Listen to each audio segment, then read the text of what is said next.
الحمد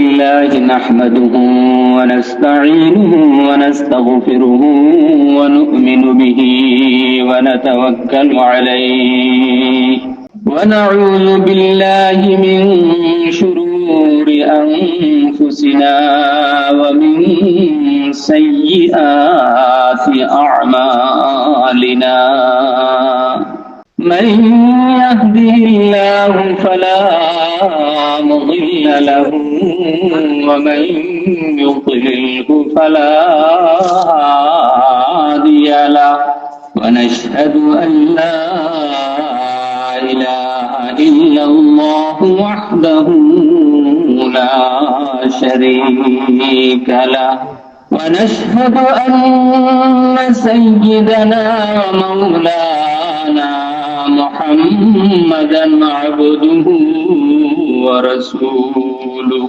صلى الله تعالى عليه وعلى آله وأصحابه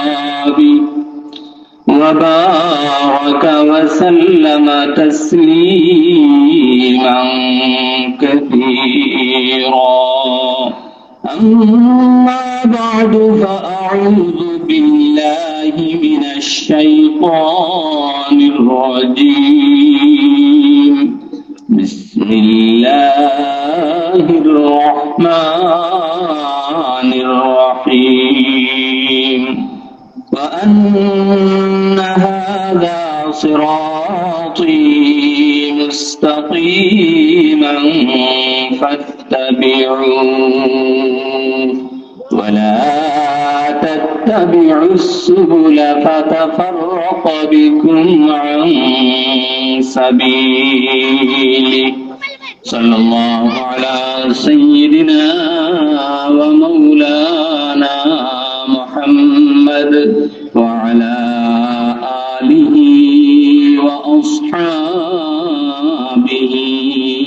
وسلم صلى الله على سيدنا ومولانا محمد وعلى آله وأصحابه وسلم أنقاذ سعيدية ও মোহাম্মদ শিখদিয়া মাদ্রাসা জকিগঞ্জ কর্তৃক আয়োজিত আজকের বার্ষিক ওয়াজ মাহফিলের সম্মানিত উপস্থিতি, আমরা আল্লাহ তাআলার শুকরিয়া আদায় করি সবাই আলহামদুলিল্লাহ যে আল্লাহ তাআলা আমাদেরকে খালিস দ্বীনি মাহফিলে আসিয়া বসার শরীক হওয়ার তৌফিক দিয়েছেন। আল্লাহ তাআলার তৌফিক ছাড়া কোনো ভালো কাজ নেক কাজ করা সম্ভব না। সম্ভব হইলে তো সবাই এখানে চলে আসতো। এখানের চাইতে বাজারে মানুষ বেশি, ঠিক কি ঠিক না? এখানে আল্লাহ যাদেরকে পছন্দ করছেন, আল্লাহ যাদের মঙ্গল কামনা করেন হাদিসের ভাষায়, তাদেরকেই শরীক হওয়ার তৌফিক দিয়েছেন। আমি আপনাদের সামনে কোরআনে কারীমের ছোট্ট একটা আয়াত তিলাওয়াত করেছি। এই আয়াতের আলোকে সামান্য কিছু আলোচনা করার চেষ্টা করব, আল্লাহ তাআলার যদি তৌফিক হয়। এই আয়াতের মধ্যে আল্লাহ তাআলা সিরাতে মুস্তাকিমের কথা আলোচনা করছেন। সিরাতে মুস্তাকিম যার শাব্দিক অর্থ হইল সোজা পথ, সরল পথ। এটা বাংলার চাইতেও মুসলমানরা সাধারণভাবে সিরাতে মুস্তাকিম আরবি আরো ভালো করে বুঝে। সিরাতে মুস্তাকিম বাংলার চাইতে আরবিটা মানুষ, আমার যতটুকু বুঝমতো বলতেছি, মানুষ বাংলার চেয়ে আরবিটা ভালো বুঝে, ঠিক কি ঠিক না? এই সিরাতে মুস্তাকিম এটা মানুষের জীবনের সবচেয়ে প্রয়োজনীয় বিষয়। এই জন্য নামাজের প্রত্যেক রাকাতে এটা পাঠ করা হয়। আল্লাহ এই দোয়া আমাদের শিক্ষা দিচ্ছেন কি দিচ্ছেন? নামাজের প্রত্যেক রাকাতে, ফরজ হোক, ওয়াজিব হোক, নফল হোক, প্রত্যেক নামাজের প্রত্যেক রাকাতে এই সূরা ফাতিহা পড়া বাধ্যতামূলক। এই সূরা ফাতিহার মধ্যে আল্লাহ তাআলা আমাদেরকে এই দোয়া সিরাতে মুস্তাকিমের দোয়া আল্লাহ শিক্ষা দিচ্ছেন। আমরা আল্লাহর কাছে কি চাই? হে আল্লাহ, আমাদেরকে সিরাতে মুস্তাকিমের হেদায়েত দান করো। দুনিয়ার ক্ষেত্রেও সিরাতে মুস্তাকিমের প্রয়োজনীয়তা, আর আখিরাতের ক্ষেত্রে, দ্বীনের ক্ষেত্রে সিরাতে মুস্তাকিম ছাড়া তো কোনো উপায় নাই। হযরত আব্দুল্লাহ ইবনে মাসউদ রাদিয়াল্লাহু তাআলা আনহু থেকে হাদিস আছে, রাসূল করিম সাল্লাল্লাহু আলাইহি ওয়াসাল্লাম একদিন তিরমিজি শরীফের হাদিস টান দিচ্ছেন, সুজা টান। হাত্তা রাসূলুল্লাহ সাল্লাল্লাহু আলাইহি ওয়াসাল্লাম হাত্তান মুস্তাকিমান, সুজা একটা টান। টান বুঝেন তো, হাতায় আমরা টান দিই না, মাটিতে একটা টান দিচ্ছেন। এরপরে বলতেছেন হাযা সাবিলুল্লাহ, ওইটা হইল আল্লাহর পথ। কোরআনে আল্লাহ বলছেন হাযা সিরাতী মুস্তাকিমান ফাত্তাবিউ, এটা আমার পথ, সুজা পথ, ওইটার তোমরা অনুসরণ করো। এরপরে হাত্তা উতুতান আন ইয়ামিনিহি ওয়া আন ইয়াসারিহি, ওই সুজা টানের ডান দিকে বাম দিকে আরো টান দিছেন। এরপরে আল্লাহ রাসূল বলছেন হাযিহি সুবুল, এগুলো হইলো আরো অন্যান্য রাস্তা। আল্লাহ বলছেন ওয়ালা তাত্তাবিউস সুবুলা, তোমরা আরো অনেক পথ আছে, এই পথ ছাড়া ওইগুলার অনুসরণ করবে না। যদি করো ফাতাফাররাকা বিকুম আন সাবিলি, তাহলে আল্লাহর রাস্তা থেকে তোমরা বিচ্যুত হয়ে যাবে, আল্লাহর রাস্তায় থাকতে পারবে না, আল্লাহর রাস্তা থেকে পৃথক হয়ে যাবে, আলাদা হয়ে যাবে। এই আল্লাহ রাসূল আরো যত টান দিছেন ডানে বামে, ওই সুজা টানের, আমার কথা কি বোঝা যাইতেছে? ওই টানগুলার কথা বলতেছেন, ওইগুলো হলো সুবুল, যে রাস্তাগুলার কথা আল্লাহ বলছেন ওইগুলার অনুসরণ না করার জন্য ওই রাস্তা ওইগুলা। তাইলে আল্লাহর পথ সিরাতে মুস্তাকিম, এটা সুজা পথ। এর ডানে বামে আরো অনেক পথ আছে যেগুলো আল্লাহর পথ না। আরেক হাদিসে আল্লাহ রাসূল আরো স্পষ্ট করে বলছেন ওয়ালা কুল্লি সাবিলিম মিনহা শাইতানুন ইয়াদউ ইলাইহা, ওই যে আরো যত পথ আছে প্রত্যেকটা রাস্তার মুখে এক একটা শয়তান বসে আছে আর ওই রাস্তার দিকে ডাকতেছে। তাইলে বোঝা গেল এখানে বেজাল আছে। এই জন্য সিরাতুল মুস্তাকিম ভালো করে চিনার দরকার আছে কিনা, ভালো করে চিনার দরকার আছে। যত প্রয়োজনীয় বস্তু, যত দামি জিনিস, এইটার বিপরীত জিনিসও বেশি। যত দামি জিনিস এখানে বেজালও বেশি। সবচেয়ে দামি সোনা না, সোনার বাজারে বেজাল সবচেয়ে বেশি। এরকম যত দামি জিনিস ওইখানে বেজাল বেশি। এই যে প্রত্যেকটা রাস্তার মুখে এক একটা শয়তান বসে আছে, ডাকবে ওই পথে। শয়তান কি বলে ডাকবে? শয়তান যদি এই বলে ডাকে যে আমার পথে আসো, মানে জাহান্নামের পথে আসো, দুজখের পথে আসো, কেউ যাবে নাকি? হিন্দুকেও যদি কেউ বলে, নাস্তিককেও কেউ যদি বলে আও জাহান্নামের পথে আসো, ওই পথে যাবে না। যে যে পথেই যায় সে মনে করে ওইটাই সঠিক পথ। হিন্দুরা কি বলে? স্বর্গে যাবে বলে, না নরকে যাবে বলে? স্বর্গে। এই শয়তান এখানে কি বলে ডাকবে এটা অন্য হাদিসে আরো স্পষ্ট আল্লাহ রাসূল বলছেন। বুখারী শরীফের হাদিস, হযরত হুযায়ফা ইবনুল ইয়ামান রাদিয়াল্লাহু তাআলা আনহু থেকে বর্ণিত। হুযায়ফা ইবনুল ইয়ামান রাদিয়াল্লাহু তাআলা আনহুর লকব হইল সাহিবুস সিররে রাসূলুল্লাহ সাল্লাল্লাহু আলাইহি ওয়াসাল্লাম, আল্লাহ রাসূলের রহস্যবিদ সাহাবী। আল্লাহ রাসূলের গোপন যত বিষয়াদি ছিল সব উনি জানতেন। কিয়ামত পর্যন্ত দুনিয়াতে যত ফিতনা আসবে সবগুলো আল্লাহ রাসূল উনাকে বলে দিয়েছেন। আল্লাহ রাসূলের জামানায় কারা মুনাফিক ছিল সব মুনাফিকের পরিচয় আল্লাহ রাসূল উনাকে বলে দিয়েছেন। এজন্য হাদিসে আসছে উমর রাদিয়াল্লাহু তাআলা আনহু কেউ মারা গেলে তার জানাজায় যাওয়ার সময় উনাকে জিজ্ঞাসা করতেন যে উনি কি মুনাফিক? মুনাফিক হইলে যাইতেন না। এই হযরত হুযায়ফা রাদিয়াল্লাহু তাআলা আনহু হাদিসের মধ্যে বলতেছেন, উনার থেকে বর্ণিত হাদিস, যে কানান নাসু ইয়াসআলুনা রাসূলুল্লাহি সাল্লাল্লাহু আলাইহি ওয়াসাল্লাম আনিল খায়র ওয়া কুনতু আসআলুহু আনিশ শাররি মাখাফাতা আন ইউদরিকানি। মানুষ আল্লাহ রাসূলকে এসে জিজ্ঞাসা করতো কোন আমল করলে, কোন কাজ করলে সওয়াব পাওয়া যাবে, খায়ের বালাই সম্পর্কে প্রশ্ন করতো, নেকির কাজ কোনটা, সওয়াবের কাজ কোনটা। আর ওয়া কুনতু আসআলুহু আনিশ শার, আমি বুরাই খারাপ যেগুলো ওইগুলো সম্পর্কে প্রশ্ন করতাম। কি জন্য? মুখাফাতা আন ইউদরিকানি, যে খারাপ এটা হয়তো আমাকে এটা পাইতে পারে, আমি খারাপ থেকে কিভাবে বাঁচতে পারি এটা যাতে আমাকে না পায়, এই জন্য বাঁচার জন্য আমি শুধু খারাপ সম্পর্কে জিজ্ঞাসা করতাম। কোনটা গুনাহের কাজ, কোনটা করলে ইমান নষ্ট হবে, কোন জিনিস করলে ইমান নষ্ট হবে, ওইগুলো আমি বেশি প্রশ্ন করতাম। বেশি নফল ইবাদতের চাইতে কেউ যদি শুধু ফরজ ওয়াজিব ওইগুলো আদায় করে, সুন্নতে মুআক্কাদা আদায় করে, আর গুনাহ থেকে বেঁচে থাকে, বুরাই থেকে বেঁচে থাকে, তাহলে ওই আল্লাহর ওলি। কেউ যদি সব ফরজ নফল তাসবিহ তিলাওয়াত সব আদায় করে আবার গুনাহও করে, এর চাইতে যে গুনাহ থেকে বেঁচে থাকে কিন্তু ইবাদত বন্দেগী এত বেশি করে না, ফরজ ওয়াজিব গুলো আদায় করে, তার মর্যাদা অনেক বাড়িয়ে, সেই আল্লাহর ওলি। তাকওয়ার আসল অর্থই হইল গুনাহ থেকে বেঁচে থাকা। তো উনি আল্লাহ রসুলকে জিজ্ঞাসা করতেন যে কোন জিনিস বুড়াই, কোনটা খারাপ, কোনটা করলে ইমান নষ্ট হবে, আমল নষ্ট হবে, ওই সম্পর্কে আমি জিজ্ঞাসা করতাম। কেন? তাইলে ওইগুলো থেকে যাতে আমি বেঁচে থাকতে পারি, ওইগুলা যাতে আমাকে না পায়। তো একদিন আমি প্রশ্ন করলাম, উনি বলতেছেন যে কুন্না ফি জাহিলিয়াতিন ওয়া শাররিন, আমরা তো জাহিলিয়াতের জমানায় ছিলাম, বুরাইয়ের মধ্যে ছিলাম, সারা দুনিয়া কুফরির মধ্যে লিপ্ত ছিল, ঠিক কি ঠিক না? ফাজানাল্লাহু বিহাদাল খায়র, আল্লাহ আমাদেরকে এই খায়র দান করলেন, ইসলাম দান করলেন, ঈমান দান করলেন। ফাহাল বাদা যালিকাল খায়র মিন শাররিন, এই বালায়ের পরে, এই খায়রের পরে কি কোনো খারাপ আছে, বুরাই আছে, শর আছে? রাসূল করিম সাল্লাল্লাহু আলাইহি ওয়াসাল্লাম বললেন, নাম, হ্যাঁ, এর পরে আবার বুরাই আসবে। উনি আবার প্রশ্ন করলেন, ফাহাল বাদা যালিকাল খায়র শারর মিন খায়রিন, এই যে বুরাই আসবে এরপরে কি আবার বালাই আসবে, খায়র আসবে? আল্লাহ রাসূল বললেন, নাম, হ্যাঁ আসবে, এরপরে আবার কি, আবার খায়র আসবে, বালাই আসবে। লেকিন কিন্তু ওয়াফিহি দাখানুন, এই খায়রটা খালিস খায়র হবে না, এটা দুয়াচ্ছন্ন হবে, অপরিষ্কার, হক এবং বাতিলের মিশ্রণ থাকবে। কওমুন ইয়াস্তান্নুনা বিগায়রি সুন্নতি ওয়া ইয়াহদুনা বিগায়রি হাদি, মানুষ যেটা আমার হেদায়েত না, আমার তরিকা না, ওইটাকে আমার তরিকা মনে করে গ্রহণ করবে। দুয়াচ্ছন্ন বুঝেননি? দুমা, এখানে তো বসে আছেন আপনার পরিষ্কার, এখানে যদি দুয়ায় ভরে যায়, দুয়া বুঝেননি? দুমা, দুমা, দুমা যদি এই মাহফিলটা ভরে যায় তাহলে আরো স্পষ্ট থাকবে না, সবকিছু স্পষ্ট হয়ে যাবে।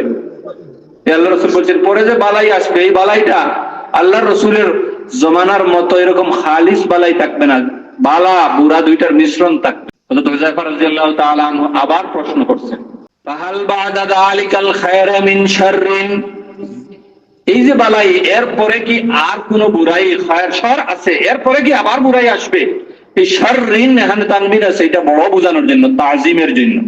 এরপরে কি আর বড় কোন বুরাই আছে? রাসূল করিম সাল্লাল্লাহু আলাইহি সাল্লাম বলছেন, নাম, এরপরে আবার আরো বড় বুরাই আছে। এই বড় বুরাইটা কি? এটা আমার বলা আসল উদ্দেশ্য। রাসূল করিম সাল্লাল্লাহু আলাইহি সাল্লাম ইরশাদ ফরমান, দুআতুন আলা আবওয়াব জাহান্নাম মান আজাবাহুম কাযাফুহু ফিহা। রাসূল করিম সাল্লাল্লাহু আলাইহি সাল্লাম ইরশাদ ফরমান, জাহান্নামের দরজায় দাঁড়িয়ে মানুষকে দাওয়াত দিবে, ডাকবে। দাঁড়াইছে কই? জাহান্নামের দরজায়, আর দাওয়াত দিতেছে মান আজাবাহুম, যেই তার দাওয়াতের জবাব দিবে, দাওয়াত গ্রহণ করবে, কাযাফু ফিহা, জাহান্নামে নিয়ে নিক্ষেপ করবে। আগের কথা মনে আছে? প্রত্যেক রাস্তায় একটা শয়তান বসে আছে, ওই শয়তান ওই রাস্তার দিকে ডাকতেছে। এখন কি দিয়ে ডাকতেছে?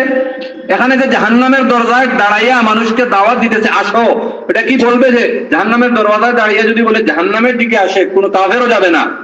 এই দাওয়াতটা কি দিয়ে দিতেছে? পরে আল্লাহ রাসূল বলতেছেন। সাহাবায়ে কেরাম আল্লাহ রাসূলকে প্রশ্ন করছেন, হযরত হুযায়ফা রাদিয়াল্লাহু তাআলা আনহু, যে ইয়া রাসূলুল্লাহ, কারা ওরা, কারা, এদের পরিচয় আমাদেরকে দান করুন।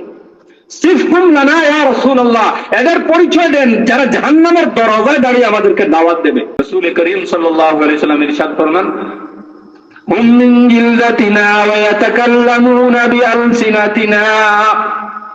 রাসূল করিম সাল্লাল্লাহু আলাইহি সাল্লাম ইরশাদ ফরমান, এদের পরিচয় তোমাকে কিভাবে দান দিব? এরা দেখতে তো আমাদের মতোই মানুষ। হুম মিন জিলদাতিনা, দেখতে আমাদের মতোই মানুষ, মানব সন্তান। পুরো জঙ্গলের প্রাণী আসিয়া জাহান্নামের দিকে ডাকবে না, ডাকবে যারা, এরা দেখতে আমাদের মতোই মানুষ, আমাদের মতোই টুপি পরা, পাঞ্জাবি পরা, দাড়িওয়ালা, আর দাওয়াতও দিবে ওয়া তাকাল্লামুনা বিআলসিনাতিনা, আমাদের ভাষায় কোরআন এবং হাদিস দিয়ে ডাকবে। দাওয়াতটা কি দিয়ে দিবে? কোরআন দিয়া, হাদিস দিয়া। এই জন্য তো বেশি মারাত্মক। ডাইরেক্ট যদি কোনো হিন্দু আসে এখানে ওয়াজ করে, আপনারা শুনবেন, কিন্তু ওই হিন্দুটা যদি টুপি, পাগড়ি, পাঞ্জাবি, লাঠি, জুব্বা নিয়ে কোরআন হাদিস পড়ে এখানে বসি, অনেক মানুষ দুকায় পড়বে কি পড়বে না? তার বাহ্যিক লেবাস থেকে মনে করবে কোনো আলেম। আর যদি সে তার হিন্দুর পরিচয় আসে, হিন্দু পরিচয় দিয়ে এখানে বয়ান করতে আসে, কেউ উঠতেই দেবে না এখানে তারে। ইসলামের রূপে কোরআন হাদিসের নাম দিয়া যে ফিতনা আসে, ওইটা বেশি ভয়ঙ্কর। ডাইরেক্ট ইহুদি খ্রিস্টান আছে, নাস্তিক আছে, এরা যদি মুসলমানদের বিরুদ্ধে দাঁড়ায়, মুসলমান ইসলাম ধর্মের বিরুদ্ধে বলে, সারা দুনিয়ার সব মুসলমান এটার প্রতিবাদ করে। করে কি করে না? কারণ কেউ দুকায় পড়ে না, কেউ যদি স্বার্থের কারণে, টাকা পয়সার কারণে বিক্রি করে তার ঈমান, এটা ভিন্ন কথা। অথবা কোনো মুসলমান, কোনো ইহুদ খ্রিস্টান আর নাস্তিকের কাছে ধোঁকা খেয়ে তার ঈমান নষ্ট হয় না, বরং এদের ইসলাম বিরোধিতার কারণে মুসলমানদের ঈমান আরো মজবুত হয়। ঠিক কি ঠিক না? মনে করেন তসলিমা নাসরিন আছে, সে যখন ইসলামের বিরুদ্ধে লেখছে, কোন মুসলমান তার সাথে গেছে, যায় না। এই 94 সালে আমরা ছোট্ট ছিলাম, যখন এই দেশ থেকে তসলিমাকে নাস্তিক্যবাদের কারণে বিতাড়িত করা হয়েছে, মুসলমানদের আন্দোলনের কারণে। আজকে কত বছর হয়েছে, এখনো বই মেলায় তসলিমার বই বিক্রি করার কারণে ওইখানে মুসলমানরা বাধা দিচ্ছে যে নাস্তিকের বই বিক্রি করা যাবে না। কিন্তু ওই তসলিমা যেগুলা বলছে, ওই ধরনের কথাই যদি কেউ ইসলামের নাম দিয়া লেখে, তাফসীরের নামে লেখে, তাইলে মুসলমানরা দুকায় পড়ে যায়। বরং আপনি যদি ওইটা বাধা দেন, যেটা তাফসীরের নামে নবীর বিরুদ্ধে এই বইয়ে লেখা, তাফসীরের নামে সাহাবায়ে কেরামের বিরুদ্ধে লেখা, আপনি যদি বাধা দিতে যান, অনেক মুসলমান আপনার বিপক্ষে দাঁড়াইবে না বুঝার কারণে। আমার কথা কি পরিষ্কার হইতেছে? এই আল্লাহ রাসূল কি বলছেন? হুম মিন জিলদাতিনা ওয়া ইয়াতাকাল্লামুনা বিআলসিনাতিনা, এরা দেখতে আমাদের মতো মানুষ হবে, আমাদের ভাষায় কোরআন এবং হাদিস দিয়া কি করবে? মানুষকে দাওয়াত দেবে। ইসলাম নামদারি যত বাতিল ফিরকা আছে সবাই কিন্তু কোরআন হাদিস দিয়ে দাওয়াত দেয়। এই জন্যই তো মানুষ দুকায় পড়ে, আমরা কোন দিকে যাব বলে। আমরা কোন দিকে যাব হুজুর? সবাই তো কোরআন হাদিসের কথা বলে। এখন তো আরো পার হইছে নেট, এখন সবাই দিন শিখে নেট থেকে। ওয়াজ কোথায় শুনে? ইউটিউবে লাইভ শুনে, ফেসবুকে শুনে। মানে এক একটা বিষয়ে যদি আপনি সার্চ দেন, 100, 1000, 500 বয়ান পাইবেন। এক একজনের বয়ান দেখবেন এক এক রকম। ঠিক কি ঠিক না? একটা বিষয়ে 10 জনের বয়ান শুনলে দেখবেন 10 রকম। কারণ এখানে কোনো দরাবাধা নাই তো। এখানেও মনে করেন এখন তো মহফিলেও যার যা ইচ্ছা বলতে পারে, তবুও এখানে আমি যা ইচ্ছে তা বললে হবে না। মুসলমানরা আছে, আলেম উলামা আছেন, ধরবেন এটা আপনি কি বলেন। কিন্তু আমি যদি আমার ঘরে বসিয়ে একটা বয়ান রেকর্ড করে ইউটিউবে দিয়ে দিলাম, কেউ ধরতে পারবে, যা ইচ্ছা বলতে পারবে। আমরা সাধারণ মুসলমান নামাজের ফরজই জানি না, ওয়াজিবই জানি না। আমি এখন ইউটিউব থেকে দিন শিখতে আরম্ভ করছি।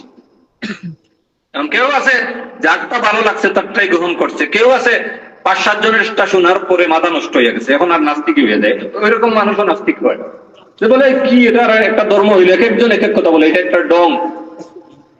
বাদশাহ আকবরের নাম শুনছেন আপনারা? বাদশাহ আকবর প্রথমে কিন্তু বেঈমান ছিল না, সে ভালো মুসলমান ছিল, কিন্তু তার দরবারে কিছু চাটুকার আলেম ছিল। ওরা কি করতো? কোন মাসআলা আসলে বাদশাকে খুশি করার জন্য বাদশা যেভাবে খুশি ওইভাবে ফতোয়া দিত। মানে একজন একরকম ফতোয়া দিচ্ছে, আরেকজন বাদশাকে খুশি করার জন্য আরেকটু সুন্দর করে ফতোয়া দিত। সে এরকম শুনতে শুনতে ধর্মের প্রতি তার বিতৃষ্ণা আসছে। এটা ডঙ্গের বিষয়, এক একজন এক এক রকম কথা বলে। এরপরে সে নতুন ধর্ম বানাইছে, দ্বীন এলাহি। বুঝে আসছে কথা? ওই ধর্মে ইসলাম ধর্মেরও কিছু নিচে, বেশি হিন্দু ধর্ম থেকে আনছে, বিভিন্ন ধর্ম থেকে আনিয়া খিচুড়ি মার্কা একটা ধর্ম বানাইছে, দ্বীন এলাহি। ওই ধর্মে তাকে সিজদা করতে হইত, কলিমায় তার নাম ছিল, তার নাম পড়তে হইতো কলিমায়। কিন্তু সে আবার যে খারাপ, এটা আমাদের সমাজের সাধারণত মানুষ বেশি একটা জানে না। তার উপাধি মহামতি আকবর। ইতিহাসের বই পড়লে সে অনেক মহান, এটা তাকে সাব্যস্ত করা হয়েছে। কারণ আমাদের দেশের যে সমস্ত ইতিহাস আছে এগুলো বেশিরভাগ ইংরেজের লেখা। ওরা ইসলামের দুশ্মন, যারা যারা ইসলামের বিরোধী, এদেরকে মহান হিসাবে উপস্থাপনা করে। আর যারা প্রকৃত ইসলামের লোক, আল্লাহওয়ালা, এদেরকে খারাপ হিসাবে উপস্থাপন করে। যেমন বাদশাহ আলমগীর এই উপমহাদেশের সবচেয়ে ভালো বাদশাহ ছিলেন, বড় আলেম ছিলেন, আল্লাহর ওয়ালি ছিলেন। ওনাকে জিন্দা পীর বলা হইত। বাদশাহ থাকা অবস্থায়ও উনি নিজের টুপি সেলাই করতেন, কোরআন লিখতেন, ওইগুলা বিক্রি করে নিজের জীবিকা নির্বাহ করতেন। রাষ্ট্রীয় কোনো 1 টাকাও গ্রহণ করতেন না। বুঝে আসছে কথা? ফতোয়ায়ে আলমগীরি আছে না, ফতোয়ার বড় একটা কিতাব হইল ফাতাওয়ায়ে আলমগীরি। এটা উনি উনার তত্ত্বাবধানে লেখা হয়েছে। কিন্তু উনাকে ইতিহাস যদি পড়েন আপনি, কলেজ ভার্সিটির যে সমস্ত ইতিহাসের বই, ওই বইগুলো পড়লে দেখবেন যে উনার মতো জালিম আর কেউ নাই, নাউজুবিল্লাহ। আর বাদশাহ আকবরকে বানাইছে মহামতি আকবর। তা আমার আগের কথা মনে আছে যে মানুষ এই যে নেটে বিভিন্ন বয়ান শোনার পরে এক একজন এক এক রকম ফতোয়া দেয়, এগুলো শোনার পরে ইসলাম থেকে বিতৃষ্ণ হয়ে যায়। এই জন্য আল্লাহর রাস্তে কেউ নেট থেকে, ফেসবুক থেকে, ইউটিউব থেকে দিন শিখতে যাবেন না, নইলে ইমান হারা হওয়ার সম্ভাবনা আছে। কারণ আমরা কিচ্ছু জানি না, আমি বাস বিচার করব কি দিয়ে? নাস্তিকরাও ইসলামিক লেকচার দেয় ইউটিউবে আছে, বুঝে আসছে আমার কথা? এই জন্য এই কথাটা ভালো করে স্মরণ রাখবেন, দিন শিকার জায়গা অনলাইন না, দিন শিকার জায়গা যেটা চলে আসছে 1400 বছর থেকে, আপনি আপনার মসজিদের ইমাম সাহেব, মাদ্রাসার হুজুরের কাছে জিজ্ঞাসা করে ওনারা যেটা শিখেন ওইটাই দিন, ওইটাই আসল দিন, ওইটাই চলে আসতেছে। নতুন সব কিছু বেজাল, দিন এটা পুরাতন 1400 বছর আগে, দিনের নামে নতুন কিছুর কোনো সুযোগ নেই। দিন কি নতুন নাকি? কোন ধরনের দিনের মধ্যে নতুন কিছু আসার সুযোগ নেই। পদ্ধতি ভিন্ন হইতে পারে। মনে করেন আল্লাহ রসুলের জমানায় তারা ঘোড়া চড়ছেন, গাধার সওয়ার হয়েছেন, উটের উপর সওয়ার হয়েছেন, আমরা বিমান চড়তেছি, এটা পদ্ধতি। কিন্তু মূল দিনের মধ্যে এক নক্তা বরাবর বেশ কম হওয়ার কোন সুযোগ নেই। বুঝে আসছে কথা? তো আমি যে কথায় ছিলাম, যে যারাই ইসলামের নাম নেই, যত ফিরকাই হোক, সবাই কিন্তু কোরআন এবং হাদিস দিয়েই দাওয়াত দেয়। আল্লাহ রাসূল যেটা বলছেন, ওয়াতাকাল্লামুনা বিআলসিনাতিনা, এমনকি কাফেররাও কোন কোন ক্ষেত্রে কোরআন এবং হাদিস দিয়ে মানুষকে দাওয়াত দেয়। যেমন কয়েক বছর আগে আমাদের কাছে একটা বই আসছে, ওই জকিগঞ্জেরই ঘটনা। মানে খ্রিস্টানরা ওই জকিগঞ্জের সোনাসারে, ওরা ওখানে আসা কিছু মানুষকে দাওয়াত দিয়ে টাকা পয়সা দিয়ে খ্রিস্টান বানাইছে, আর একটা বই প্রচার করছে, কোরআনের আলোকে সফলতার পথ। ওই বইয়ে প্রমাণ করতে, আপনি বেহেশতে যাইতে হইলে খ্রিস্ট ধর্ম গ্রহণ করতে হবে, এটা কোরআন বলতেছে। কোরআনের আয়াত দিয়ে ধারাবাহিক প্রমাণ করতেছে, এটা যেরকম সুজা বলতেছে ওই রকম না। এটা বাহাস হওয়ার কথা ছিল তাদের সাথে। বইটা সাংঘাতিক ধরনের ভাবে দলিলগুলো উপস্থাপন করছে। সাধারণ পিতা কি অনেক বড় আলেম হইলে এগুলোর উত্তর দেওয়া মুশকিল। বুঝে আসছে কথা? তাই যারাই ইসলামের নামে দাওয়াত দেয় সবাই কোরআন হাদিসের কথাই বলে। এই জন্য কোরআন হাদিস শুধু শুনলেই পাগল হওয়া যাবে না, কোরআন হাদিসের স্লোগান শুনলেই শুধু কি পাগল হওয়া যাবে না। আল্লাহ রাসূল কি বলছেন? দুআতুন আলা আবওয়াব জাহান্নাম মান আজাবাহুম কাযাফুহু ফিহা قالوا صفهم يا رسول الله قال هم من جلدتنا ويتكلمون بألسنتنا। আল্লাহ রাসূল বলতেছেন, জাহান্নামের দরওয়াজায় দাঁড়াইয়া ডাকবে, কি দিয়ে ডাকবে? বেহেশতের পথে আসো, হেদায়েতের পথে আসো, ইকামতে দ্বীনের পথে আসো, ইসলামী খেলাফত গঠন করতে হবে, ওইদিকে আসো। আল্লাহ রাসূল বলতেছেন, ওই স্লোগানে, ওই দাওয়াতে যদি তোমরা জবাব দাও, সাড়া দাও, তাহলে কাযাফু ফিহা, জাহান্নামে নিক্ষেপ করবে। এগুলো আছে না আমাদের সমাজে? কাদিয়ানীরা, এরা তো পরিষ্কার কাফের না? পরিষ্কার কাফের। কিন্তু আপনি যান কাদিয়ানীদের কাছে, তাদের অফিস আছে ঢাকায়, বকশীবাজার, প্রধান দপ্তর যেটা বাংলাদেশে, এখানেও গেছি আলহামদুলিল্লাহ। গেইটি ওখানেই আপনাকে কোরআন হাদিস দিয়ে দাওয়াত দেওয়া শুরু করবে। ভিতরে ঢোকার আগেই দাওয়াত কোরআন হাদিস দিয়ে, কালিমাও পড়বে, লা ইলাহা ইল্লাল্লাহ মুহাম্মাদুর রাসূলুল্লাহ। মুহাম্মদ সাল্লাল্লাহু আলাইহি ওয়াসাল্লামকে শেষ নবীও মানে, শ্রেষ্ঠ নবীও মানে। তাদের ব্যাখ্যা আছে এই ক্ষেত্রে। কিন্তু কাফের কি কাফের না? গোলাম আহমদ কাদিয়ানীকে তারা নবী মানে, গোলাম আহমদ কাদিয়ানীও কাফের, তাকে যারা নবী মানে এরাও কাফের। কিন্তু তাদের দাওয়াত দেন বই পুস্তক পড়ে, কোরআনের আয়াত দিয়ে দলিল, হাদিস দিয়ে দলিল। কাদিয়ানী যে নবী, এটাও কোরআনের আয়াত দিয়ে প্রমাণ করে, হাদিস দিয়ে প্রমাণ করে। ঠিক শিয়া আছে, শিয়া আছে না? বর্তমানে ইরানে আছে যারা ইসনা শারিয়া শিয়া, এরা হইল সর্বসম্মতভাবে এরা কাফের। শুধু কাফের না, এদের ব্যাপারে মুহাদ্দিসিন উলামায়ে কেরামের কথা হইল এরা সবচেয়ে নিকৃষ্টতম কাফের। এদের কুফরি কত শত আকীদা যে আছে আল্লাহই জানেন। আমাদের এই যে কোরআন আছে, তাদের ভাষায় কোরআন আসল কোরআন না, এটা বিকৃত কোরআন। 17,000 আয়াতের কোরআন তাদের যে কোরআন, আমি বানায় বলতেছি না, তাদের এই সমস্ত বই পুস্তক এখন নেটেই আছে, আগে তো পাওয়া যাইতো না। আমি যখন পড়াইছিলাম তখন আমাদের গ্রামে একজন আলেম ছিলেন, মাওলানা আব্দুল মজিদ সাহেব রহমতুল্লাহ আলাইহি। উনি আমাদের মুফতি সাহেব হুজুর দামাত বারাকাতুমের সাথী। তো উনাকে দিয়ে, উনি মিডল ইস্ট থাকতেন, দুবাই, উনাকে দিয়ে অনেক বৎসর চেষ্টা করে ইরান থেকে উসুলে কাফি আনাইছিলেন হুজুর। তা আমি নিজে আনি ওইগুলো হুজুরে দিচ্ছি, কাশফুল আসরার আনাইছেন ওই আলেমের মাধ্যমে। এখন এই আল হুকুমাতুল ইসলামিয়া, কাশফুল আসরার, এগুলো নেটেই পাওয়া যায়। পরিষ্কার কুফরি তাদের যেগুলা নেটে বাইর করলে দেখা যায়। তাদের এই কোরআন আসল কোরআন না। তারা তাদের 12 জন ইমামকে নবী রাসূলদের চাইতেও শ্রেষ্ঠ মনে করে। এই আল হুকুমাতুল ইসলামিয়া আছে, মরার সময় আমরা কালিমার তালকিন করি না, তারা বলে তাদের ঈমান হইল মরার সময় এই ইমামদের তালকিন করতে হবে। মুর্দাকে, মৃত ব্যক্তি যিনি মারা যাবেন সাকরাতে, তাকে এই 12 জন ইমামের নাম তালকিন করতে হবে। এদের মর্যাদা নবী রাসূলদের চাইতে শ্রেষ্ঠ। এরপরে তাদের আরো সবচেয়ে জঘন্যতম একটা আকীদা হইল সমস্ত সাহাবায়ে কেরাম আহলে বয়ত, তারা যাদেরকে বলে 3, 4, 5 জন ছাড়া আর বাকি সবাইকে তারা বলে এরা মুরতাদ, এরা আল্লাহ রাসূলের ইন্তেকালের পরে কাফের হয়ে গেছেন, মুরতাদ হয়ে গেছেন। এরা নাকি আগেই মুসলমান ছিলেন, এরা মুনাফিক ছিলেন। নাউযুবিল্লাহ। না, এই বর্তমান ইরানের যারা ক্ষমতাসীন ইসনা আশারিয়া শিয়া, এরাই। তো আমরা বাংলাদেশেও আছে, এই আপনাদের আমাদের কুলাউড়া আছে না, কুলাউড়া নবাব বাড়ি আছে, নবাব বাড়ি, এই যে নবাব আলী আমজদের বাড়ি, এরা কিন্তু শিয়া।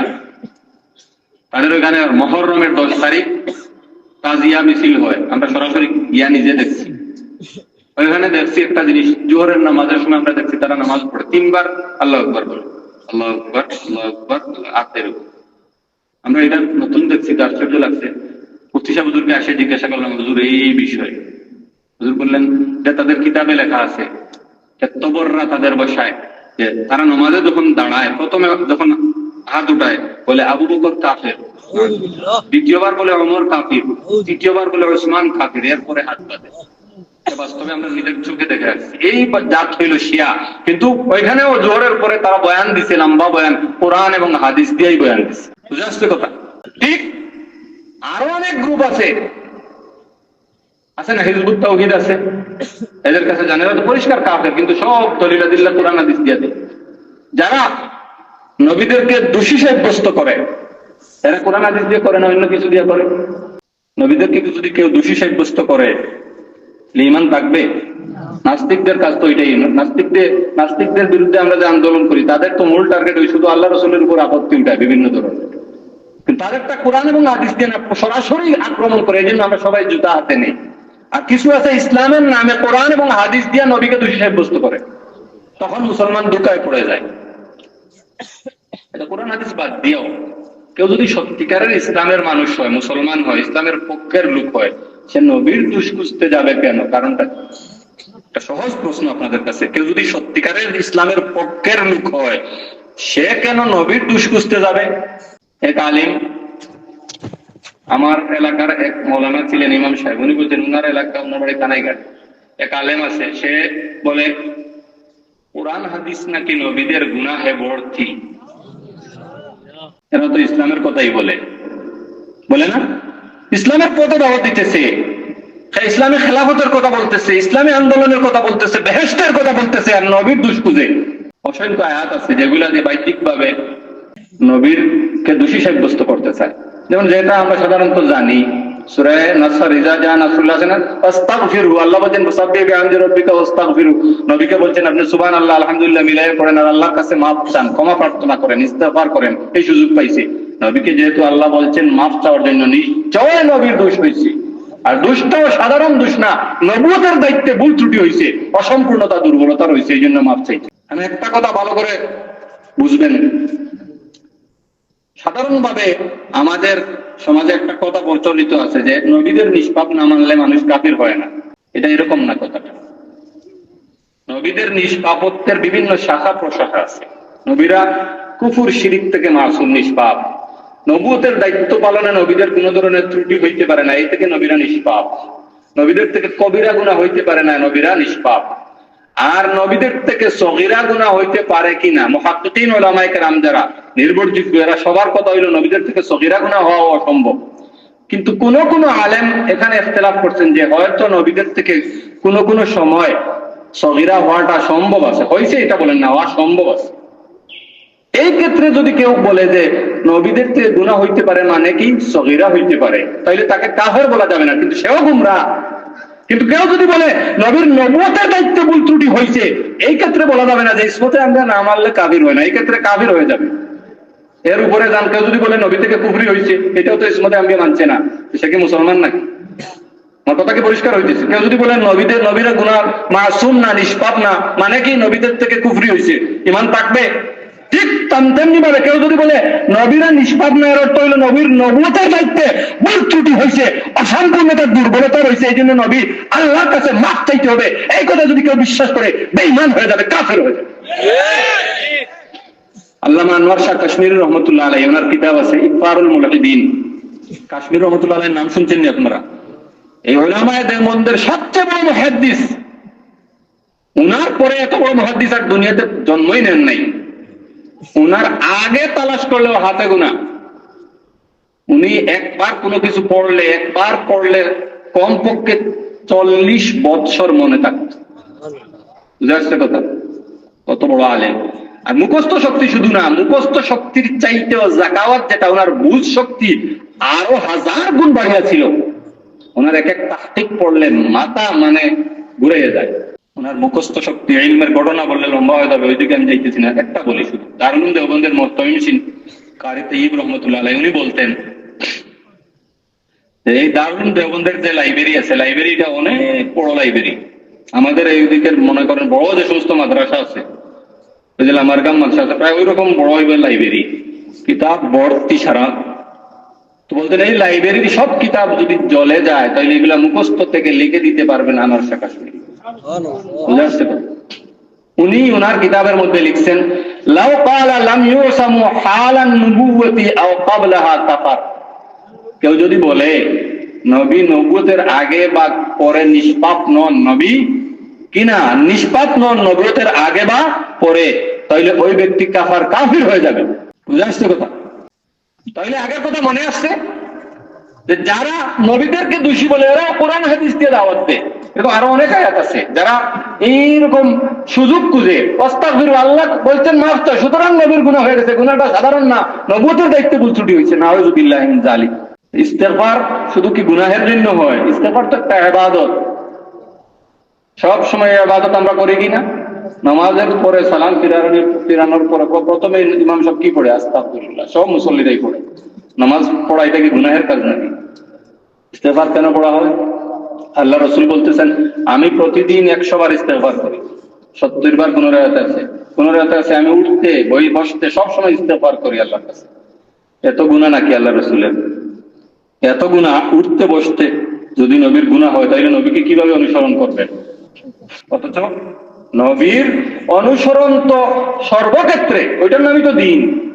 ঠিক কি ঠিক না? নবীর সর্বক্ষেত্রে অনুসরণের নামই দিন।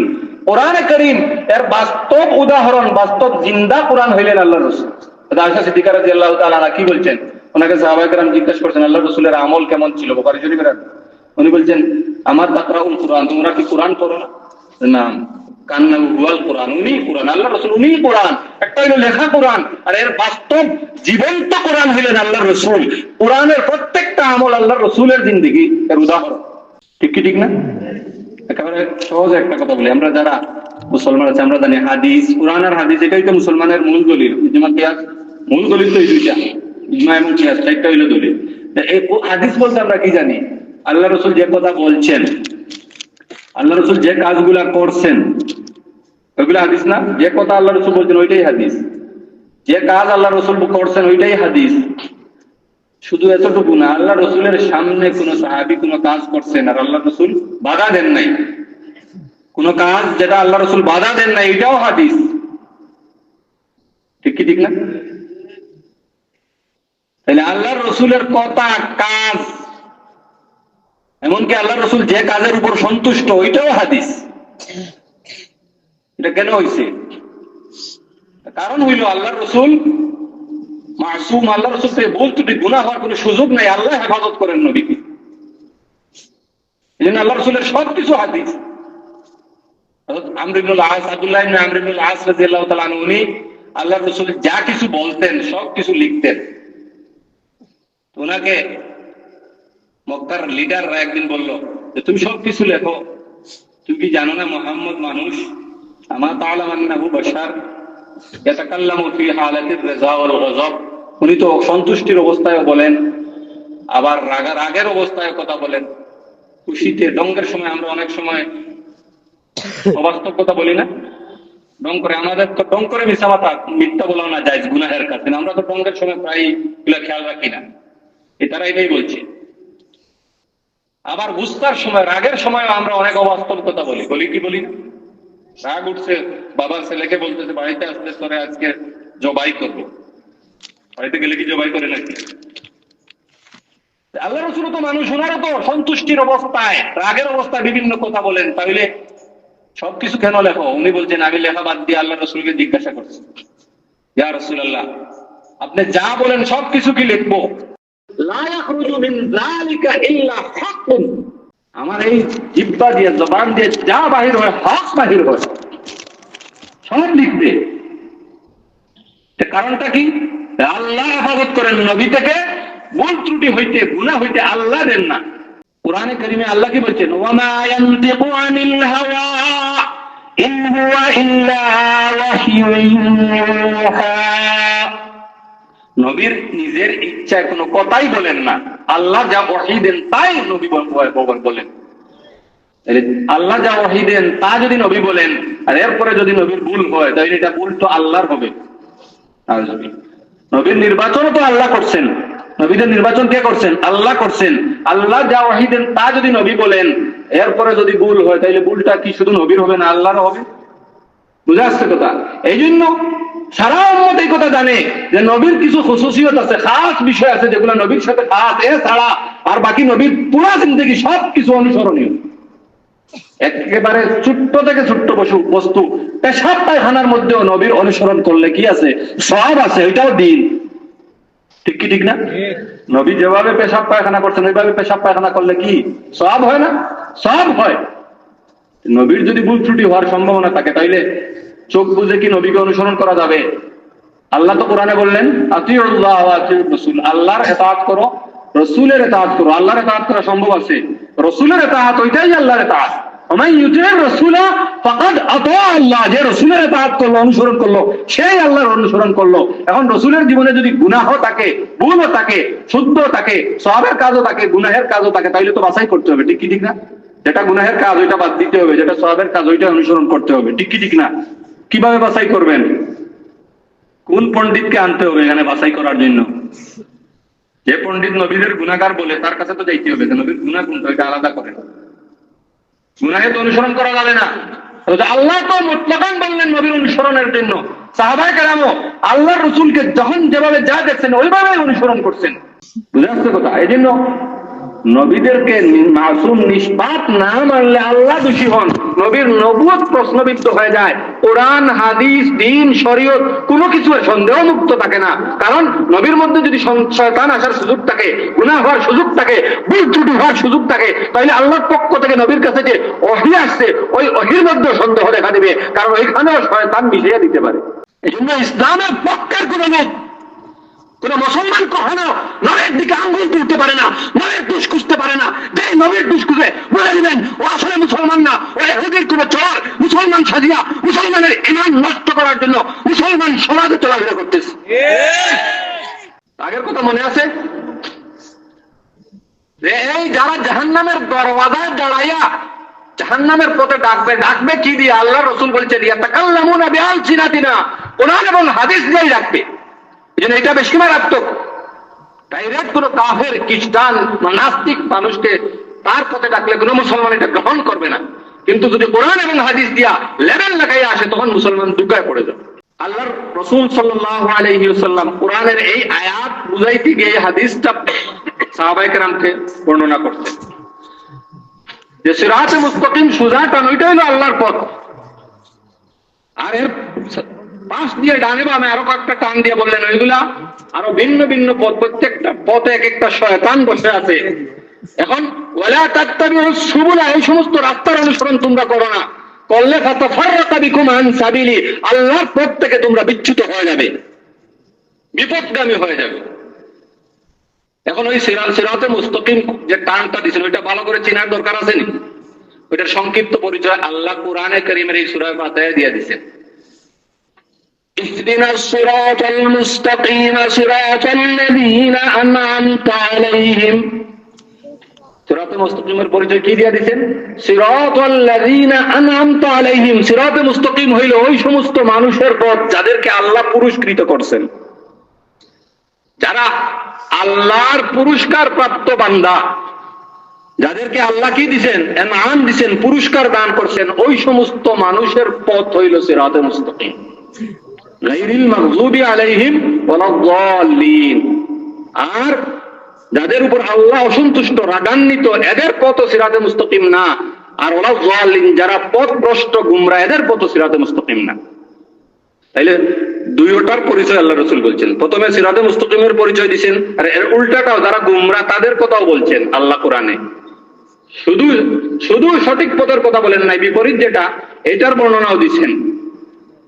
বুঝা আসছে? এটা অনেক সময় আমাদের মাথার মধ্যে একটা বুঝ দেওয়া হয় যে আমরা শুধু ভালো কাজের দাওয়াত দেব, কোনটা আমল করলে সব হয়, কোনটা নেকির কাজ, এগুলোর দাওয়াত দেব। বিপরীত যেগুলো নেতিবাচক বিষয়গুলো আমরা বর্ণনা করব না। এটা শুধু দাওয়াতের পদ্ধতি না। তা'মুরুনা বিল মা'রুফ ওয়া তানহাউনা আনিল মুনকার, ভালো কাজেরও আদেশ দিতে হবে, আর খারাপ যেগুলো এগুলো থেকেও মানুষকে নিষেধ করতে হবে। দুইটাই দাওয়াতের অংশ। এখন আল্লাহ এখানে সিরাতে মুস্তাকিমের পরিচয় কি দিয়া দিবেন? ব্যক্তি দিয়া দিবেন। আল্লাহ তো বলেন নাই সিরাতাল্লাযীনা আন'আমতা আলাইহিমের জায়গায় তো বলতে পারতেন সিরাতাল কুরআন ওয়াস সুন্নাহ। কোরআন সুন্নাহর পথ যেটা, ওইটাই হইল সিরাতে মুস্তাকিম। কোরআনের পথ, সুন্নাতের পথ, এটাও তো সিরাতে মুস্তাকিম, কিন্তু আল্লাহ তো এটা বলেন নাই। কেন বলেন নাই? বহু কারণ আছে। সহজ যে কারণ, এটা আমাদের সবার জন্য যাতে কোরআনের উপর, দ্বীনের উপর চলা সহজ হয়, এই জন্য আল্লাহ বলছে। কোরআন এবং হাদিস দেখে যদি আমরা দ্বীন বুঝার চেষ্টা করি, সবাই বোঝা সম্ভব আছে? কয়জন আমরা আছে কোরআন হাদিস বুঝি? এখন যদি বলা হয় যে আপনি মুসলমান হয়েছেন নামাজ পড়ার জন্য, কিভাবে পড়বেন? বুখারী শরীফ পড়েন, মুসলিম শরীফ পড়েন, কোরআন শরীফ পড়েন, এরপরে নামাজ পড়বেন। মওত পর্যন্ত নামাজ পড়া সম্ভব হবে, কিন্তু নামাজ ঈমান আনার পরেই ইমাম সাহেবের পিছনে দাঁড় করাইয়া দিলে, হুজুরের কাছে গেলে যে হুজুর যেভাবে পড়েন ওইভাবে পড়ে না, নামাজ পড়া শুরু হয়ে গেছে কিনা? আল্লাহ ব্যক্তি দিয়ে পরিচয় দিচ্ছেন, এই জন্য এটা সহজ। আপনি এখান থেকে মনে করেন ঢাকা যাইবেন, এখন আমাকে জিজ্ঞাসা করছেন কিভাবে যাইবেন। আমি আপনার কাগজে লিখে দিলাম এখান থেকে যাইতে হবে এই বাজারে, বাজার থেকে যাইতে হবে এই সিলেট, সিলেট থেকে টার্মিনালে গিয়ে বাসে উঠতে হবে, এরপরে ওইখানে নামতে হবে, লিখে দিলাম। আর আরেক পদ্ধতি আমি বললাম যে এই সভাপতি সাহেব উনি যাবেন ঢাকা, উনার সাথে যান আপনি, উনি ঢাকা যাবেন, উনার সাথে গেলেই আপনি ঢাকা পৌঁছতে পারবেন। কোনটা সহজ? উনার সাথে গেলে সহজ হবে না? আর আপনার কোনো চিন্তা নেই, আপনি রাত্রে যদি বাসে উঠে ঘুমাইও যান, অসুবিধা নেই, আপনি ঢাকা পৌঁছে যাবেন। লেখা এটা দেখে পৌঁছতে গেলে অনেক সময় বিভ্রান্ত হতে পারেন রাস্তায়। এই জন্য এটা সহজ, এই জন্য আল্লাহ ব্যক্তি দিয়া পরিচয় দিচ্ছেন। কোরআন এবং হাদিস দেখে সবাই দিনের উপর চলা সম্ভব না। বুঝে আসছে কথা? এখানে সংক্ষেপে একটা উত্তর আমরা পাইলাম, বর্তমান জামানায় যে ফিতনাটা বেশি চলতেছে, যত বাতিল আছে সব বাতিলের টার্গেট কিন্তু এই ব্যক্তিদের উপর। তাদের ট্যাবলেট যেটা, এটা গিলাইতে হইলে প্রথমে ব্যক্তি থেকে সরাইতে হবে, এই উলামায়ে কেরাম থেকে সরায়। যে কোরআন হাদিস বাংলা আছে, এখন তো কোরআন হাদিস তাফসীর সব বাংলা আছে, আপনি শিক্ষিত মানুষ, কোরআন হাদিস জানেন, পড়তে পারেন, বাংলা পড়তে পারেন, আপনি আলেম উলামার কাছে যাওয়ার দরকারটা কি? আপনি কেন পীর সাহেবের কাছে গিয়ে মুরিদ হইবেন? আপনি কেন মযহব মানবেন? আরো আগাইতেছে, এরপরে আরো আগাই বলবে আপনি কেন সাহাবায়ে কেরামকে কেন মানতে হবে? কোরআন এবং হাদিস আছে, দলিলও দেবে। আল্লাহর রাসূল হাদিসে বলছেন তারাকতু ফীকুম আমরাইন লান তাযিল্লু মা তামাসসাকতুম বিহিমা কিতাবাল্লাহি ওয়া সুন্নতি। আল্লাহ রাসূল বিদায় হয়ে বলছেন যে আমি তোমাদের জন্য দুইটা জিনিস রেখে যাচ্ছি, একটা হলো কোরআন আর একটা হলো সুন্নাহ। এই দুইটা আঁকড়াইয়া ধরলে তোমরা আর পথভ্রষ্ট হবে না, গুমরা হবে না। এই দুইটা কি? কোরআন আর হাদিস। তা আল্লাহ রাসূল তো বিদায় হয়ে সর্বশেষে এই হাদিস বলছেন, কোরআন আর হাদিস আঁকড়াইয়া ধরার জন্য সাহাবায়ে কেরাম মানতে হবে, এটা কই পাইছেন? মযহব মানতে হবে, কই পাইছেন? ইমাম মানতে হবে, পীর আউলিয়ার কাছে যাইতে হবে, উলামায়ে কেরামের কাছে যাইতে হবে, এটা কই পাইছেন? এগুলা মোল্লারা আবিষ্কার করছে, এগুলো ঠিক না। তাদের উত্তরে সূরা ফাতিহা আছে কিনা? আল্লাহ সিরাতে মুস্তাকিমের পরিচয় কি দিয়ে দিবেন? কোরআন হাদিস দিয়ে দিবেন না ব্যক্তি দিয়ে দিবেন? বুঝে আসছে কথা? এরা কারা? এরা চার দল মানুষ। কোরআনে এদের পরিচয় আল্লাহ দিচ্ছে, উলাইকাল্লাযীনা আন'আমাল্লাহু আলাইহিম মিনান নাবিয়্যিনা ওয়াস-সিদ্দীকিনা ওয়াশ-শুহাদা'i ওয়াস-সালিহিন। এই চার দল মানুষ যারা আল্লাহর পক্ষ থেকে পুরস্কার পাইছেন, পুরস্কার প্রাপ্ত, এরা হলেন নবীনের জামাত, নবীদের জামাত। সব নবীগণ, ও সিদ্দিকিন সমস্ত সিদ্দিক যারা সত্যবাদী যারা তারা, প্রত্যেকটার আলাদা ব্যাখ্যার সময় নেই। ও সুহাদা শহীদদের জমাত, বুঝেন তো শহীদ কারা? ও সালেহীন আল্লাহর নেককার বান্দা, এদের জমাত, এরাও এই আল্লাহর পুরস্কার প্রাপ্ত বান্দা। তাইলে আল্লাহ এই 4 দল মানুষের অনুসরণের কথা বলছেন, এদের পথ সিরাতে মুস্তাকিম। নবীনের জমাত তো শেষ হয়ে গেছেন, সিদ্দিকিনের জমাত কিয়ামত পর্যন্ত আছেন কি আছেন না? শহীদদের জমাত, শহীদরা কিয়ামত পর্যন্ত থাকবেন কি থাকবেন না? সালেহীনের জমাত কিয়ামত পর্যন্ত থাকবেন। তাইলে এই সমস্ত ব্যক্তি যাদের অনুসরণ করা যাবে, এদের জমাত কিয়ামত পর্যন্ত থাকবে। আমাকে একদিন আসি একজন বলতেছে যে হুজুর, আমাকে একজন বলছে, ও আবার আলেম, যে উনাকে প্রশ্ন করছে, ও ছাত্র, সে বলতেছে আপনারা যেমন বলেন সাহাবায়ে কেরামকে সত্যের মাপকাঠি মানতে হবে, এটা কই পাইছে? কলিমায় আছে? কলিমা তো আমরা পড়ছি লা ইলাহা ইল্লাল্লাহ মুহাম্মাদুর রাসূলুল্লাহ। কলিমা পড়লেই তো মুসলমান না? একজন কাফের, সে মুসলমান হতে চায়, তাকে কিভাবে মুসলমান বানাইবেন? লা ইলাহা ইল্লাল্লাহু মুহাম্মাদুর রাসূলুল্লাহ, আল্লাহ ছাড়া কোনো মাবুদ নাই, মুহাম্মদ সাল্লাল্লাহু আলাইহি ওয়াসাল্লাম আল্লাহর রাসূল। আল্লাহকে মানছে, মুহাম্মদকে আল্লাহর রাসূল মানছে, সেই তো মুসলমান হয়ে গেছে। সাহাবায়ে কেরামকে সত্যের মাপকাঠি মানতে হবে, এটা আপনারা কই পাইছেন? তার প্রশ্ন কি বুঝে আসছে? দলিল তো একেবারে খারাপ তো না, মোটামুটি সুন্দর আছে না দলিল? তো ওই উত্তর দিতে পারে নাই ছাত্র।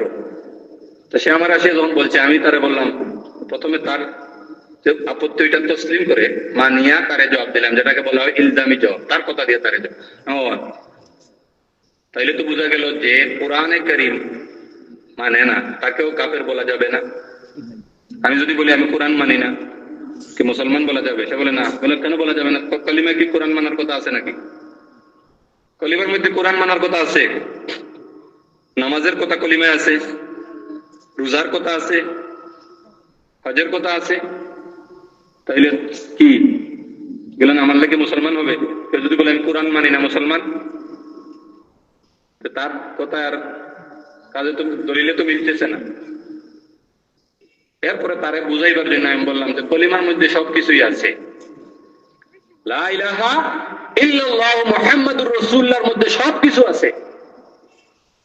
লা ইলাহা ইল্লাল্লাহু মুহাম্মাদুর রাসূলুল্লাহ, আল্লাহ ছাড়া কোনো মাবুদ নাই। এর অর্থ কি? আল্লাহ যা হুকুম করেন এগুলো মানি না।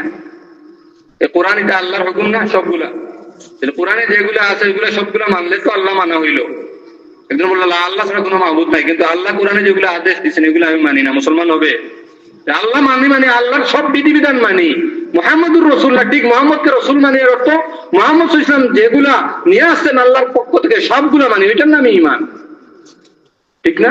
ঈমানের সঙ্গেই তো হইল এটা তাসদীকুন নবী সাল্লাল্লাহু আলাইহি ওয়াসাল্লাম ফীমা উলিমা ওয়াজিহু যারিরাতান। আল্লাহর রাসূল আল্লাহর পক্ষ থেকে যে বিষয়গুলো নিয়ে আসা অকাট্যভাবে প্রমাণিত, ওই সবগুলা অন্তর দ্বারা বিশ্বাস করার নাম হইল ঈমান। তাহলে আল্লাহর সব হুকুম মানলে আল্লাহ মানা হয়, রাসূলের সব নিয়ে আসা বিষয় সবগুলো মানলে রাসূল মানা হয়। তাহলে আল্লাহ কোরআনের স্থানে স্থানে বলছেন সাহাবায়ে কেরামকে মানার জন্য। ঠিক কি ঠিক না? সাহাবা না মানলে আল্লাহ মানা হয়েছে? নবী কোরআনের হাদিসের স্থানে স্থানে বলছেন সাহাবায়ে কেরামকে মানার জন্য। তাহলে সাহাবী না মানলে কি নবী মানা হয়েছে? কোরআনের অসংখ্য আয়াতে সাহাবায়ে কেরামের মতো ঈমান আনার কথা আল্লাহ বলছেন, আমিনু কামা আমানান নাস। সাহাবায়ে কেরাম যেভাবে ঈমান আনছেন তোমরা ঠিক সেভাবে ঈমান আনো। ফাইন আমানু বিমিসলি মা আমানতুম বিহি ফাকাদ ইহতাদাও। সাহাবায়ে কেরামের মতো ঈমান আনলে হেদায়েত প্রাপ্ত হবে। শুধু এতটুকু না, আল্লাহ কোরআনে বলছেন কিয়ামত পর্যন্ত যারা সাহাবায়ে কেরামের অনুসরণ করবে সবার উপর আল্লাহ সন্তুষ্ট। والسابقون الأولون من المهاجرين والأنصار والذين اتبعوهم بإحسان رضي الله عنهم ورضوا عنه وأعد لهم جنات تجري تحتها الأنهار। আল্লাহ কি বলছেন? সাহাবায়ে কেরামের মধ্য থেকে যারা সাবিকিন আউয়াল আগে মুসলমান হয়েছেন, লম্বা ব্যাখ্যা করার সুযোগ নাই, আর এরপরে যারা তাদের অনুসরণ করছেন, ওয়াল্লাযীনা তাবাউহুম বিইহসান, ইখলাসের সাথে কিয়ামত পর্যন্ত, রাদিয়াল্লাহু আনহুম। সাহাবায়ে কেরাম তো এর মধ্যে আসেনি। যারাই তাদের অনুসরণ করবেন সবার উপর আল্লাহ সন্তুষ্ট, আল্লাহও তাদের উপর সন্তুষ্ট। আর ওয়া'আদ্দা লাহুম জান্নাত, তাদের জন্য আল্লাহ বেহেশত তৈরি করে রাখছেন। এই আয়াত দ্বারা কি বোঝা যায়? সব সাহাবী বেহেশতি না, আর তাদের অনুসরণকারী এরাও বেহেশতি। কোরআনে কারীমের অন্য আয়াতে আল্লাহ বলেন কুল্লু ওয়া'আদাল্লাহুল হুসনা, সব সাহাবায়ে কেরামের জন্য আল্লাহ বেহেশতের ওয়াদা করছেন। সাহাবায়ে কেরাম সবাই বেহেশতি, এটা ভালো করে জেনে রাখবেন। অনেক সময় অনেক ওয়াজে গিয়েও আমরা ভুল বুঝে আসি। কেউ কেউ বলে যে সাহাবায়ে কেরামের মধ্যে 10 জন বেহেশতের সুসংবাদ পাইছেন, আশারায়ে মুবাশশারা, আর বাকি কেউ বেহেশতের সুসংবাদ পান নাই। তো এই হাদিসের অর্থ বুঝছেন? সব সাহাবায়ে কেরাম বেহেশতি, এখানে আশারায়ে মুবাশশারা 10 জন সাহাবী এক সাথে এক মাহফিলে বেহেশতের সুসংবাদ পাইছেন, যাদেরকে আল্লাহ নাম ধরে ধরে বেহেশতের সুসংবাদ দিচ্ছেন। এরকম আরো অনেক সাহাবী আছেন যাদেরকে আল্লাহর রাসূল নাম ধরে ধরে বেহেশতের সুসংবাদ দিচ্ছেন। সব যে সাহাবী আছেন সবাইকে নাম ধরে ধরে বেহেশতের সুসংবাদ দেওয়া হয় নাই। কিছু বিশিষ্ট সাহাবী আছেন যাদেরকে নাম ধরে ধরে বেহেশতের সুসংবাদ দেওয়া হয়েছে, নতুবা আমভাবে কোরআনে কারীমের মধ্যে সমস্ত সাহাবায়ে কেরামকে বেহেশতি বলে ঘোষণা করা হয়েছে। সাহাবী হইলেই বেহেশতি, বুঝে আসছে কথা? কারণ সাহাবায়ে কেরামের ব্যাপারে আল্লাহ কোরআনে অসংখ্য আয়াতে তাদের ফয়সালা দিয়ে দিচ্ছেন যে তাদের অন্তরের মধ্যে তাকওয়া, তারা যে কাজ করেন আমল করেন আল্লাহর সন্তুষ্টির জন্য করেন। এই জন্য সাহাবায়ে কেরামের ব্যাপারে পরবর্তী উম্মতের কারো কোনো কথা বলার সুযোগ নাই। সাহাবায়ে কেরামের আগে হুজুর বয়ান করে গেছেন যে সাহাবায়ে কেরামের সমালোচনা, দোষ বর্ণনা করা হারাম, গুনাহের কাজ, হারাম। এটার প্রয়োজন কি? আগে যে কথা বলছিলাম মনে আছে যে মুসলমান নবীর দোষ খুঁজে, এ আসলে মুসলমান না, বুঝতে হবে এখানে সমস্যা আছে। ঠিক তদ্রূপ ইসলামের পক্ষের লোক যদি হয়, মুসলমান হয়, ইসলামের উন্নতি চাই, তাহলে সাহাবায়ে কেরামের দোষ কেন খুঁজবে? ইমাম আবু যুরআ রাযী রাহমাতুল্লাহ আলাইহি বলছেন যে উনি ইমাম মুসলিম রাহমাতুল্লাহ আলাইহির উস্তাদ, যে ইযা রাআইতার রাজুলা ইয়ানতাকিসু আহাদাম মিন আসহাবি রাসূলিল্লাহি সাল্লাল্লাহু আলাইহি ওয়াসাল্লাম ফা'লাম আন্নাহু জিন্দিকুন, কাউকে যদি দেখো কোন একজন সাহাবীর দোষ বর্ণনা করতেছে, দোষ খুঁজতেছে, তাহলে বুঝে নিবে ওই মানুষ মুসলমান না, এটা জিন্দিক। জিন্দিক হইল যার ভিতরে কুফরি আর মুখ দিয়ে ইসলামের কথা বলে। বুঝে আসছে কথা? কারণ ইসলামের কাজের জন্য, ইসলামের উন্নতির জন্য কোন মুসলমান সাহাবায়ে কেরামের দোষ খুঁজার কোনো প্রয়োজন নেই। যারাই সাহাবায়ে কেরামের দোষ খুঁজে আসলে এদের শত্রুতা নবীর সাথে। এটা আমি বলছি না, আল্লাহর রাসূল বলে গেছেন, স্বয়ং আল্লাহর রাসূল বলছেন আল্লাহ আল্লাহ ফি আসহাবি লা তাত্তাখিযুহুম গারাদান মিন বাদি ফামান আহাব্বাহুম ফাবিহুব্বি আহাব্বাহুম ওয়া মান আবগাদাহুম ফাবিবুগদি আবগাদাহুম ওয়া মান আযাহুম ফাকাদ আযানি ওয়া মান আযানি ফাকাদ আযা আল্লাহ। আল্লাহর রাসূল আল্লাহর দোহাই দিয়ে বলতেছেন ইত্তাকুল্লাহ ইত্তাকুল্লাহ, তোমরা আল্লাহকে ভয় করো, আল্লাহকে ভয় করো। লা তাত্তাখিযুহুম গারাদান মিন বাদি, আমার পরে তোমরা আমার সাহাবায়ে কেরামকে সমালোচনার লক্ষ্যবস্তু বানাইও না, সাহাবায়ে কেরামের দুশ্চর্চা করিও না, তাদের সমালোচনা করিও না। আল্লাহর দোহাই দিয়ে আল্লাহ রাসূল বলতেছেন ফামান আহাব্বাহুম ফাবিহুব্বি আহাব্বাহুম, যারা সাহাবায়ে কেরামকে ভালোবাসে আল্লাহ রাসূল বলতেছেন তারা আসলে আমি নবীকে ভালোবাসে। ওয়া মান আবগাদাহুম ফাবিবুগজি আবগাদাহুম, আর যারা আমার সাহাবায়ে কেরামের সাথে শত্রুতা রাখে, তাদের সমালোচনা করে ফাবিবুগজি আবগাদাহুম, এদের আসল শত্রুতা আমি নবীর সাথে। এরপরেও আল্লাহ রাসূল কি বলতেছেন ওমান আযাহুম ফাকাদ আযানি, যারা আমার সাহাবায়ে কেরামকে কষ্ট দেয় এরা আমি নবীকে কষ্ট দেয়। ওমান আযানি ফাকাদ আযাল্লাহ, যারা আমি নবীকে কষ্ট দেয় এরা আসলে আল্লাহকে কষ্ট দেয়। আর কিতাবের মধ্যে বাইরে করেন তাফসীরের কিতাব, ফিকার কিতাব, ইন্নাল্লাযীনা ইউযুনাল্লাহু ওয়া রাসূলাহু, এই আয়াতের ব্যাখ্যায় মুফাসসিরিনে কেরাম লিখছেন যারা নবীকে কষ্ট দেয় যে কোনো ভাবেই এরা কাফের হয়ে যায়। আর আল্লাহ রাসূল কি বলতেছেন সাহাবাকে কষ্ট দাও আমি নবীকে কষ্ট দাও। সাহাবায়ে কেরামের মধ্যে একজন বিশেষ মর্যাদার অধিকারী সাহাবী হইলেন হযরত মুআবিয়া রাদিয়াল্লাহু তাআলা। আমরা নাম জানি তো, কত ফজিলতের অধিকারী, আল্লাহ রাসূলের শ্যালক শালা, ওনার বোন আল্লাহ রাসূল বিবাহ করেছেন হযরত উম্মে হাবিবা রাদিয়াল্লাহু তাআলা। আমাদের উম্মতের মামা হইলেন উনি। শুধু তা না, সাহাবায়ে কেরামের মধ্যে বিশেষ মাত্র কয়েকজন সাহাবী যারা ওহী লিখতেন, কাতিবে ওহী, এর মধ্যে একজন হইলেন হযরত মুআবিয়া রাদিয়াল্লাহু তাআলা। ওনার থেকে হাদিসের কিতাবে প্রায় 163টা হাদিস বর্ণিত আছে। বুখারী শরীফে, মুসলিম শরীফে ওনার থেকে হাদিস আছে। আল্লাহর রাসূল উনি সাহাবী হিসাবে তো এমনিই বেহেশতি। এই যে আয়াত হাদিস যেগুলো পড়লাম এগুলো তারা কি বোঝা গেল? বেহেশতি। খাস ভাবে আল্লাহর রাসূল ওনাকে বেহেশতি বলে গেছেন। বুখারী শরীফে হাদিস আছে আউয়ালু জাইশিন ইয়াগযুনাল বাহরা কাদ আওজাবু, আমার উম্মতের প্রথম যে বাহিনী নৌপথে সমুদ্রের পথে জিহাদ করবে এদের উপর বেহেশত ওয়াজিব। ওই প্রথম যে বাহিনী সমুদ্রের পথে জিহাদ করছেন ওই বাহিনীর সেনাপতি ছিলেন হযরত মুআবিয়া রাদিয়াল্লাহু তাআলা। আল্লাহ রাসূল ওনার জন্য বিশেষভাবে দোয়া করছেন, এটা তিরমিজি শরীফের হাদিস। আল্লাহুম্মা জাআলহু হাদিয়ান মাহদিয়ান ওয়াহদি বিহি, হে আল্লাহ মুআবিয়াকে আপনি হাদি পথ প্রদর্শক এবং হেদায়েত প্রাপ্ত এবং তার দ্বারা মানুষকে হেদায়েত দান করো। আল্লাহ রাসূল দোয়া করছেন। এই জন্য মুআবিয়া রাদিয়াল্লাহু তাআলা লম্বা হয়ে যাবে। সাহাবায়ে কেরামের জমানায় ওনার ব্যাপারে কেউ আপত্তি উঠাইলে সাহাবায়ে কেরাম দলিল দিতেন এই হাদিস দিয়া যে আল্লাহ রাসূল ওনার জন্য দোয়া করছেন, ওনার দ্বারা মানুষকে আল্লাহ হেদায়েত দিবেন, উনি হেদায়েত প্রাপ্ত, ওনার দ্বারা মানুষকে হেদায়েত দেওয়ার জন্য আল্লাহ রাসূল দোয়া করছেন, আল্লাহ রাসূলের দোয়া কবুল। এই জন্য মুআবিয়া সবার জন্য এটা বরদাস্ত করে দেবেন। আরেক হাদিসে আল্লাহ রাসূল বলেন, আল্লাহুম্মা আল্লিম মুআবিয়াতাল কিতাবা ওয়াল হিসাব ওয়া কিহিল আযাব, হে আল্লাহ মুআবিয়াকে কিতাবুল্লাহ কোরআনের ইলম দান করো, হিসাবের ইলম দান করো এবং জাহান্নাম থেকে তাকে মুক্তি দাও। এখন কেউ যদি আল্লাহ রাসূল আরো অসংখ্য হাদিস আছে মুআবিয়া রাদিয়াল্লাহু তাআলা আনহুর ফজিলতের ব্যাপারে, এরপরে এক একটা ঘটনা আছে যে মুআবিয়া রাদিয়াল্লাহু তাআলা আনহু একটা দেশ জয় করার পরে ওই দেশটা জয় হওয়ার সময় আল্লাহ রাসূলের সুন্নত তরিকায় জয় হয় না, দেশটা ছেড়ে আসছে। কিন্তু এখন একদল বাইর হইছে, সাহাবায়ে কেরামের সময়ও বাইর হয়ে গেছিল শিয়ারা, তাদের অনুসারে এখনো একদল আছে যারা এই মুআবিয়া রাদিয়াল্লাহু তাআলা আনহুকে গালিগালাজ করে। কিছুদিন আগে একদম শুনছেন নি আপনারা, এটা নেটেও দেখা আইছে এই বয়ান, মুআবিয়া রাদিয়াল্লাহু তাআলা আনহুর ব্যাপারে বলতেছে মুআবিয়া রাদিয়াল্লাহু তাআলা আনহুর মধ্যে নাকি ইহুদির খাসলত ছিল। নাউযু বিল্লাহি মিন যালিক। এই কথা কোন মুসলমান কখনো মুখ দিয়ে বলতে পারে যে একজন সাহাবীর মধ্যে ইহুদির খাসলত ছিল? শুনলে যদি কারো কষ্ট না হয় বুঝতে হবে তারও ইমানের সমস্যা আছে। ঠিক কি ঠিক না? আল্লাহ রাসূল কি বলছেন, সাহাবায়ে কেরামকে যে মহব্বত করে এরা আসলে আমি নবীকে মহব্বত করে, আর সাহাবার যারা সমালোচনা করে দুশ্চর্চা করে এদের আসল দুশমনী কার সাথে? নবীর সাথে। তাহলে যারা মুআবিয়া রাদিয়াল্লাহু তাআলা আনহুকে গালিগালাজ করে মুনাফিক বলে, এরা মুনাফিকও বলে, যারা বলে মুআবিয়া রাদিয়াল্লাহু তাআলা আনহুর মধ্যে ইহুদিদের খাসলত ছিল, এদের আসল দুশমনী নবীর সাথে। এরা নবীর শত্রু, নবীর শত্রু, সাহাবার শত্রু, এরা আসলে নবীর শত্রু। সাহাবার শত্রু না হইলে কি সাহাবাকে গালিগালাজ করতে পারে?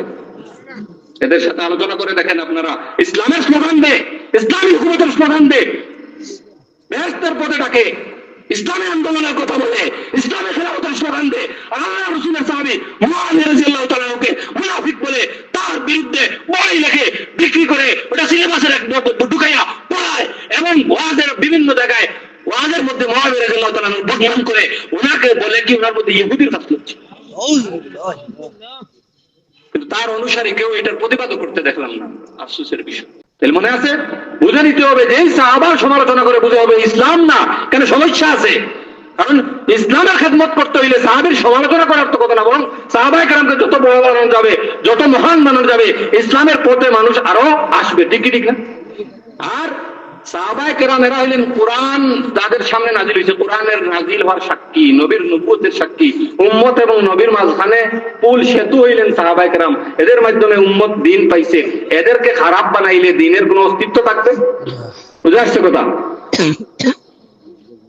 তো আল্লাহ কোরআনের মধ্যে সিরাতে মুস্তাকিমের পরিচয় দিয়েছেন। ওই সমস্ত মানুষের পথ হইল সিরাতে মুস্তাকিম, যাদেরকে আল্লাহ পুরস্কৃত করছেন। ওই সমস্ত মানুষ কারা? নবীনের জামাত, সিদ্দিকিনের জামাত, শহীদদের জামাত, সালেহিনদের জামাত, আল্লাহর নেককার বান্দাদের জামাত। যত বাতিল আছে তাদের মূল টার্গেটটাই হইল এই ব্যক্তি থেকে সরানো। তাইলে কোরআন এবং হাদিসের মন গড়া অর্থ নেওয়া যাবে, যা ইচ্ছা তা বলা যাবে। আর যদি সাহাবায়ে কেরামকে মানি তাইলে সাহাবায়ে কেরামের অনুসরণ করতে হবে, তাদের ব্যাখ্যা মানতে হবে। এই মন গড়া ব্যাখ্যা করতে যায়, এই জন্য সাহাবায়ে কেরাম থেকে, মযহব থেকে মানুষকে সরাইতে চায়। এই জন্য যারাই এরকম স্লোগান দিবে যে আমরা শুধু কোরআন আর হাদিস মানি, আর কোনো কিছুর দরকার নাই, বুঝে নিতে হবে এখানে সমস্যা আছে। কালিমাতু হাক্কিন উরিদা বিহাল বাতিল, এদের কথা সত্য কিন্তু মতলবটা খারাপ। আল্লাহ তাআলা আমাদের সবাইকে মৃত্যু পর্যন্ত সিরাতে মুস্তাকিমের উপর টিকায় রাখুন। ওয়া আখির দাওয়ানা আলহামদুলিল্লাহি রাব্বিল আলামিন।